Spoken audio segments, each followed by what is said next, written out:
Hello students, welcome to our channel. This is Pulki Sharma. Last lecture में हमने चालक गोले पर विद्युत क्षेत्र की गणना करी थी और हमने बोला था कि हमारा एक टॉपिक जो है रह गया है। मतलब हमने बोला था चैप्टर कंप्लीट हो चुका है, बट हमारा एक टॉपिक, छोटा सा टॉपिक रह गया। वो नॉर्मली हमारे न्यूमेरिकल में पूछा जाता है, तो वो टॉपिक हम आज कवर करेंगे, जिसका नाम है अचालक गोले के कारण विद्युत क्षेत्र, या बोल सकते हैं अचालक आवेशित गोले के कारण विद्युत क्षेत्र। ठीक है, तो आज हम अचालक आवेशित गोले के कारण विद्युत क्षेत्र की गणना करेंगे जी। तो हम हेडिंग डालेंगे जी। हेडिंग है हमारी अचालक आवेशित गोले के कारण विद्युत क्षेत्र। जो बच्चे नए हैं वो बच्चे चैनल को सब्सक्राइब कर दें, जो बच्चे पुराने हैं वो चैनल को शेयर कर दें। ठीक है जी। अचालक आवेशित गोले का मतलब क्या है और चालक आवेशित गोले का मतलब क्या है, दोनों का मतलब समझते हैं, फिर आगे बढ़ते हैं ताकि आपको आगे प्रॉब्लम ना आए। तो हम बात करते हैं जी, चालक का मतलब होता है, मतलब चालक गोले की बात करेंगे तो चालक गोले में हमने देखा था कि जब एक गोले पर आवेश देते हैं तो आवेश उसके कहां पे आया था, सतह पर आया था। मतलब यहां पर पहुंचा, याद है, बाहर सतह पर, सरफेस पे आ गया था। अब अचालक की बात करेंगे तो अचालक में क्या होगा, अचालक में होगा कि जब चार्ज जहां भी देंगे वहां वो चार्ज क्या हो जाएगा, फिक्स हो जाएगा। वो क्या हो जाएगा, फिक्स हो जाएगा। मतलब वो चार्ज हमने जहां दे दिया वो चार्ज वहां फिक्स हो जाएगा। पर चालक की बात करते हैं तो वो वितरित हो जाता था, कहां पर, सतह पर। क्लियर बात, नो प्रॉब्लम। ठीक है जी, आगे बात करते हैं। यहां पर क्या हो गया, ये वितरित हो गया। क्लियर बात, ठीक है जी। अचालक का मतलब क्या है, अचालक का मतलब है वो फिक्स हो गया, पर हमने इसके अंदर चार्ज की जो वैल्यू थी, मतलब आवेश का जो मान था, वो मान हमने क्या लिया था, क्यू का वैल्यू कितना था, 0 था। पर यहाँ पे आवेश कुछ होगा, यहाँ पर अंदर की वैल्यू क्या थी, 0 थी। बाकी वैल्यू क्या आई थी, K Q upon R square, K Q upon small R square, बताया था आपको, याद हो तो। क्लियर बात, सतह पे और बाहर की बात की थी। क्लियर बात। तो आज हम जो बात करेंगे वो अचालक गोले की बात करेंगे। बात वही तीनों करेंगे, पहला कौन सा, बाहर के लिए, दूसरा कौन सा, अंदर के लिए, तीसरा कौन सा, सतह के लिए। तो इसमें कुछ चेंजेस हैं, वो चेंजेस चेक करेंगे, उसके बाद आपको बताएंगे। तो पहला स्टार्ट करते हैं जी, पहला करते हैं जी बाहर के लिए। बाहर के लिए फर्स्ट हम बात करेंगे बाहर के लिए। तो हम एक बनाएंगे गोला, ये हमारा बन गया जी एक गोला।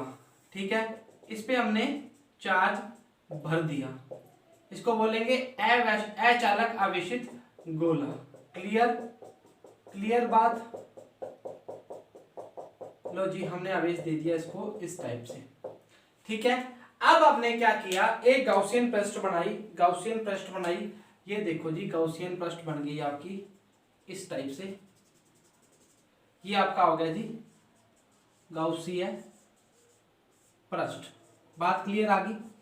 हमने बोला बाहर की बात करेंगे तो एक बिंदु ले लेंगे P पॉइंट, जिसकी जो बाहर की ओर विद्युत क्षेत्र होगा, या इसको बोलोगे क्षेत्रफल सदिश, और दोनों के बीच में, विद्युत क्षेत्र के बीच में जो एंगल होगा, वो जो होगा वो कितना डिग्री होगा, 0 डिग्री होगा। ये आपको लिखना है साथ में ताकि आपको याद रहे। क्लियर बात। इसकी हमने दूरी मानी है जी कितनी, स्मॉल आर, और इसकी हमने मानी है कैपिटल आर। क्लियर बात। इसकी हमने मानी है स्मॉल आर, इसकी हमने मानी है कैपिटल आर। क्लियर बात। अच्छा जी, अब हमने जितना भी काम किया, नहीं लगाते, जितना भी काम किया वो किया है हमने गाउस के नियम से। वही आएगा, पर आपको बताना जरूरी है ताकि आपको याद रहे, गाउस के नियम से। ठीक है जी, स्टार्ट करते हैं। गाउस का नियम हमारा क्या था, ई डॉट डी ए बराबर में Q upon epsilon not. Clear बात। अच्छा, ई का ई, डी ए का अंदर, और Q upon epsilon not, charge हमने क्या माना है, क्यू माना है। तो ई बराबर में क्या आएगा, 4 pi are square, P point के लिए फाइंड करना है, तो क्या आएगा, क्यू अपॉन एप्सिलॉन नॉट। तो विद्युत क्षेत्र क्या आएगा, बाहर की ओर क्या आ जाएगा, Q upon 4 pi are square epsilon naught. तो ई बाहर क्या आ जाएगा, ई बाहर आ जाएगा Q upon 4 pi epsilon not are square. E बाहर क्या आ जाएगा, क्यू बरा अपॉन 4 पाई एप्सिलॉन को हमको क्या लिखते हैं, के लिख सकते हैं अपॉन आर स्क्वायर। ये आपका आ जाएगा बहुत बढ़िया सा फार्मूला। बात क्लियर है? के क्यू अपॉन आर स्क्वायर आ गया, मतलब समझो जी डी का मान हम 4 पाई आर स्क्वायर पहले पढ़ के आ चुके हैं। अगर आर का वैल्यू बढ़ा लेते तो ये किसकी बात करता, सतह की बात करता, पर हमने कहाँ का निकालना है बाहर के लिए निकालना है, तो 4 पाई आर स्क्वायर मतलब 4 पाई आर स्क्वायर क्या आएगा, समोल आएगा। समोल आएगा तो नीचे आ गया, इसका क्रॉस मल्टीप्लाई कर दिया, सॉरी मल्टीप्लाई क्रॉस नीचे भेज दिया, 4 pi epsilon not are square कर दिया। हमें पता है कि 1/4 पाई एप्सिलॉन नॉट की वैल्यू क्या आती है, के होती है, के क्यू अपॉन आर स्क्वायर। के की बात हम पहले करके आ चुके हैं, बाहर के लिए और सतह के लिए हम चालक गोले की बात करके आए हैं, 4 पाई एप्सिलॉन नॉट मतलब के क्यू अपॉन आर हम करके आ चुके हैं बात। या इसके आगे हम और लिख सकते हैं, एक चीज और लिखना चाहे तो E proportional 1/r square, this is the proportional to, मतलब उसके व्युत्क्रमानुपाती के बराबर होता है। क्लियर बात? ये तो आ गया बार के लिए। उतारो जी, ये गॉसियन पृष्ठ है, ये बार विषय डीए के अंदर है। इरेज कर दें, समय दे 2 मिनट का, 1 मिनट का सॉरी, इरेज कर देते हैं। आपने उतार लिया होगा, उम्मीद करते हैं। अच्छा,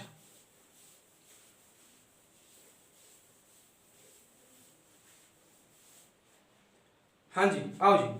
अब जो बात करेंगे, अब बात करेंगे हम किसकी, सतह पर। सतह पर बात करेंगे, सतह पर बात करेंगे तो समझदार बच्चे समझ गए होंगे हमने क्या किया, चार्ज को फैलाया, चार्ज को फैलाया, चार्ज को फैलाया, positive positive positive positive positive positive positive positive, charge फैल गया, इस टाइप से चार्ज फैला हुआ है अंदर की ओर। तो हमने क्या किया, इसके ऊपर ही गॉसियन पृष्ठ बनाई, जो एक पी पॉइंट लिया और यहाँ का दूरी क्या है, आर है, यहाँ का दूरी क्या है, स्मॉल आर है, ई की जो डायरेक्शन है और डी की डायरेक्शन है, क्षेत्रफल सदिश की डायरेक्शन क्या है, एक है, थीटा की वैल्यू क्या है, 0 डिग्री है। तो अगर बोलना चाहोगे सतह की तो हम क्या बोलेंगे, गाउस के नियम से क्या आ जाएगा, ई सतह पर क्या आ जाएगा, ई सतह पर क्या आ जाएगा, के क्यू अपॉन आर स्क्वायर।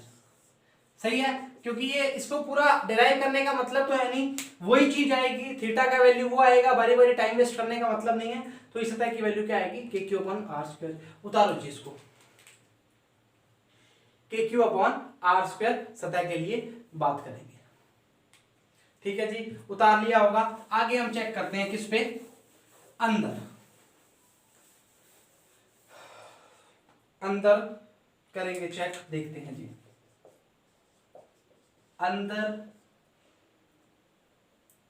ठीक है, तो के लिए विद्युत क्षेत्र। अब देखो जी, अब थोड़ा सा अच्छा है, मान लो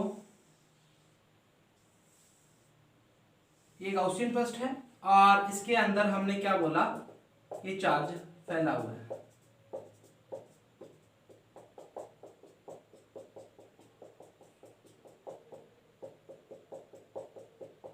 ठीक है, इस टाइप से चार्ज फैला। अच्छा, अब हमने बोला कि ये केंद्र बिंदु से यहां तक का दूरी कितना है, कैपिटल आर, और यहां तक की दूरी कितनी है, स्मॉल आर।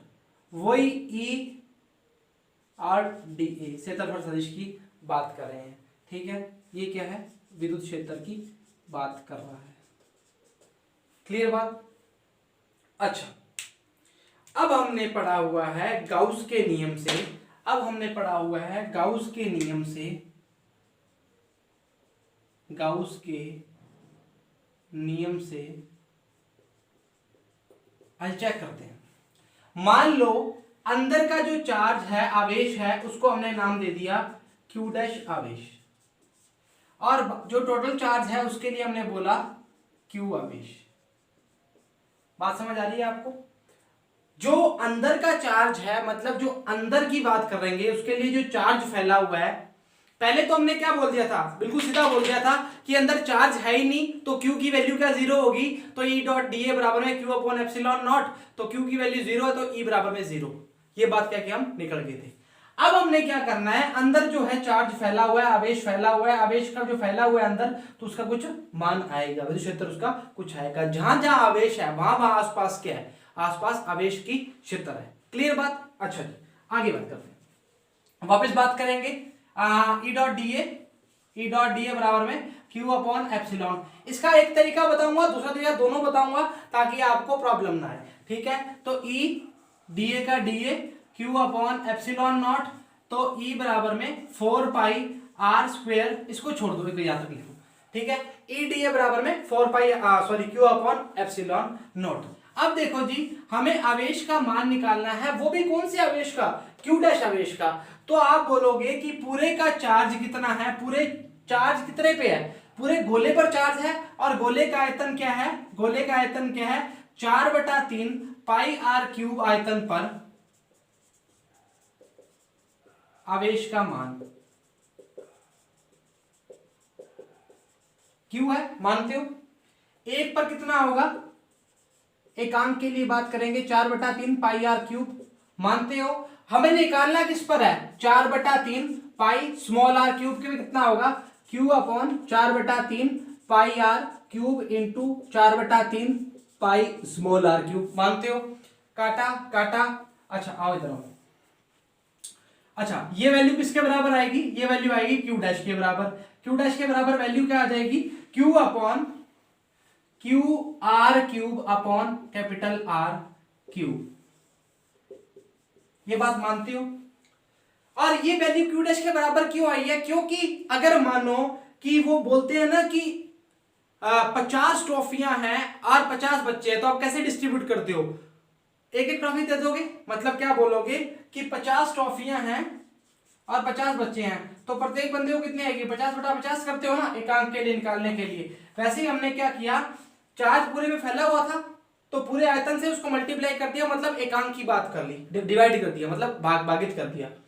फिर हमें किसके लिए निकालना है, जिस बच्चे के लिए निकालना है, जिस आवेश या जिस बिंदु या जिस गोले के लिए निकालना है, उसको उससे मल्टीप्लाई कर दिया। क्लियर बात? अच्छा जी, ये क्यू डैश की बात आ गई, मतलब चार्ज की बात आ गई। अगर मैं बोलूं फाई बराबर में Q dash upon epsilon not होता है, विद्युत फ्लक्स का मान क्या होता है, क्यू डैश अपॉन एप्सिलॉन, इसकी बात कर रहा हूं, तो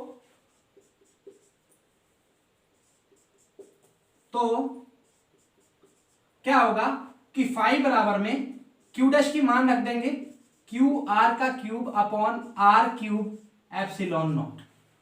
सहमत हो? सहमत हो? फाई बराबर में क्या होता है, ई डॉट डी ए होता है, ई डॉट डी ए होता है। तो फाई बराबर में क्या लिखा, ई डी ए, वो भी कौन सा, समाकलन वाला।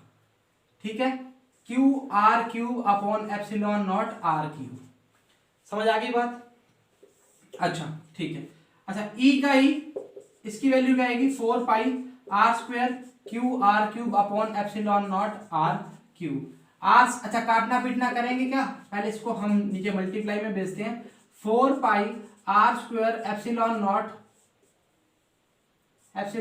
आर क्यूब, काटें क्या, आर स्क्वायर से आर काट दिया, 4 पाई एप्सिलॉन नॉट, ये बन गया। चलो ठीक है, इसको नीले पेन से लिखें या रेड पेन से लिखें, रेड पेन से लिखते हैं। तो ई बराबर में क्या आएगा, 4 पाई एप्सिलॉन नॉट बन गया K Q small R upon capital R का क्यूब। ये किसकी बात कर दी हमने बात कर दी अंदर की। तो ई अंदर की जो बात करेंगे, ई अंदर की जो बात करेंगे वो क्या आएगा, वो ये आएगा, ई अंदर की जो बात करेंगे वो आएगा के Q R upon capital R का क्यूब। समझ आ रही है बात? समझ आ रही है बात? तो ये आपका क्या आ गया, ई अंदर की बात करेंगे, विद्युत क्षेत्र अंदर का आ जाएगा। एक बार वापस देखेंगे, एक बार उतारे, फिर हम इसको वापस रिपीट करेंगे।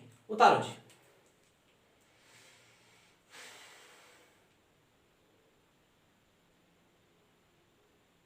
उतार लिया, स्क्रीनशॉट ले लोगे, मेरे को पता है। E dot D A Q upon epsilon naught, E dot D A 4 pi are square, कोई प्रॉब्लम वाली बात नहीं है। अच्छा, अब हमने क्या करना है, अब जो मेन मुद्दे वाली बात है वो आपको बताने वाली ये है कि जो क्यू डैश की वैल्यू ली है, 4 पाई आर स्क्वायर ली है, वो इसके लिए ली है। क्लियर बात? और जो कैपिटल आर है वो बड़े वाले के लिए ली है। तो बड़े वाले के लिए चार्ज की वैल्यू क्या होगी हमेशा 4πr²। बट मैंने क्या लिया है, जो फ्लक्स लिया है वो छोटे वाले के लिए है। जिसके पास विद्युत बल रेखाएं होंगी उसके पास फ्लक्स का मान तो कुछ ना कुछ होगा ही होगा। क्लियर बात। उतारेंगे एक बार, फिर इसको हम वापिस रिपीट करेंगे, फिर इसका ग्राफ बढ़ाएंगे।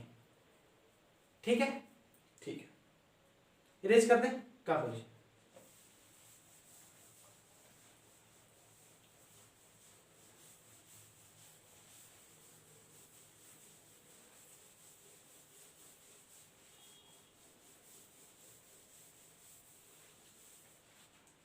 अच्छा ठीक है, अब देखो जी, ग्राफ जो है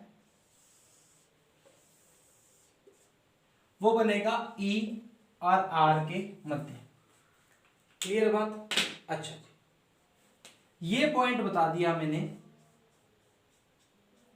सतह का, ये अंदर का और ये बाहर का, स्थितियां ये। अच्छा, 3 स्थितियां निकाली है हमने।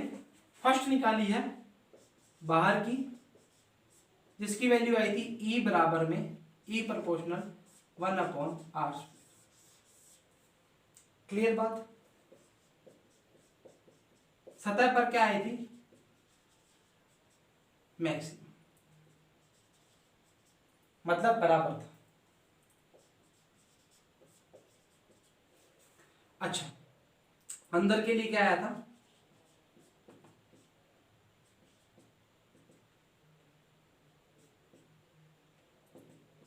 KQR/R²। तो इसको क्या लिख सकते हैं, E बराबर में स्मॉल r। तो हमने ये जो देखा ये तो हो गया KQ/R² सतह के लिए। ये जो पॉइंट होगा वो किसके लिए होगा, अंदर के लिए होगा। इसको हम बोलेंगे E प्रोपोर्शनल R। और ये क्या होगा, ढलता हुआ होगा E प्रोपोर्शनल 1/r²। कैसे समझो, R का वैल्यू बढ़ेगा, R का वैल्यू बढ़ेगा, E का वैल्यू कम होगा। इसका वैल्यू बढ़ेगा तो इसका वैल्यू इसके साथ कांस्टेंट बढ़ेगा, मतलब इसके साथ बढ़ता जाएगा। जितना E का मान होगा उतना क्या होगा, R का मान होता जाएगा। यहाँ पर E का ला ज्यादा है तो यहाँ पर R का मान कम होता जाएगा। क्लियर है, ये देखो घटते क्रम में चल रहा है। ठीक है, इन्फिनिटी तक जाएगा। ठीक है, क्लियर बात। अच्छा जी, तो ये था आपका, इरेज कर रहे हैं, मैक्सिमम का मतलब सतह की बात कर रहे हैं ना, और कुछ मैक्सिमम नहीं देते इसमें।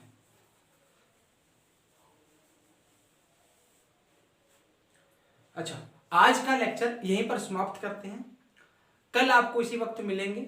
और कुछ दिन का ऑफ बीच में हो गया था क्योंकि थोड़ी सी तबीयत भी डाउन थी और थोड़ा सा वर्क वर्कलोड ज़्यादा था, तो उस कारण थोड़ा सा बिजी शेड्यूल था, इस कारण क्लास ले नहीं पाई। अभी उम्मीद है कि रेगुलर रहेंगे, और रहेंगे, उम्मीद क्या है, रहेंगे, रेगुलर रहेंगे और आपको किसी भी टाइप की प्रॉब्लम नहीं आने देंगे। जिन बच्चों ने चैनल को सब्सक्राइब नहीं किया, चैनल को सब्सक्राइब करें, लाइक करें, और अपने अच्छे जो आपको लगता है कि इस चीज़ में हमें सुधार करना चाहिए वो कमेंट्स हमें बता सकते हैं, व्हाट्सअप कर सकते हैं, इंस्टाग्राम कर सकते हैं, टेलीग्राम कर सकते हैं, कहीं भी कर सकते हैं, नो प्रॉब्लम। ठीक है जी, तो आज के लिए इतना ही। लेक्चर को प्रॉपर देखें, इतना प्यार अपना जो आपका बना है वैसा बनाए रखें और आगे से आगे शेयर करें। Thank you very much.